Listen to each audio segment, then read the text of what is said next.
नागपूरमधून एक धक्कादायक घटना समोर आली आहे. सोशल मीडियावरून ओळख, प्रेमसंबंध आणि त्यानंतर अत्याचाराचा आरोप. पीडिता आहे एक शिक्षिका आणि आरोपी पोलिसांच्या ताब्यात. नेमकं काय आहे हे प्रकरण पाहूया सविस्तर रिपोर्ट. नागपूर शहरात एका महिला शिक्षिकेवर अत्याचार झाल्याचा प्रकार समोर आला आहे. पीडिता ही स्थानिक शाळेत कार्यरत असून तिची आरोपीसोबत पूर्वीपासून ओळख होती. ही ओळख सोशल मीडियाच्या माध्यमातून विशेषतः इंस्टाग्रामवरून झाली होती. या ओळखीचं पुढे प्रेम संबंधात रूपांतर झालं. मात्र पीडितेच्या तक्रारीनुसार आरोपीने विश्वासघात करत तिच्यावर अत्याचार केलाय. घटनेची माहिती मिळताच पारडी पोलीस ठाण्याच्या डीबी पथकाने तात्काळ कारवाई करत आरोपीला अटक केली आहे.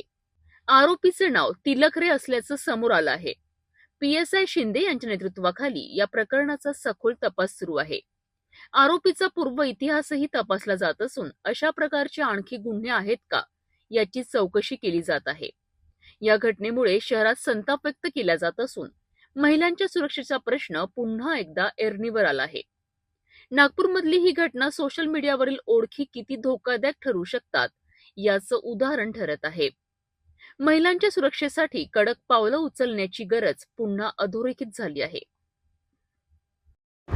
याच्यामध्ये जी पीडिता आहे ती खाजगी शाळेमध्ये टीचर आहे आणि पीडिताची आणि आरोपी जो आहे तो त्यांची पूर्वीपासून ओळख आहे आणि त्या ओळखीमुळे त्यांचे त्यांचे रूपांतर झाले होते.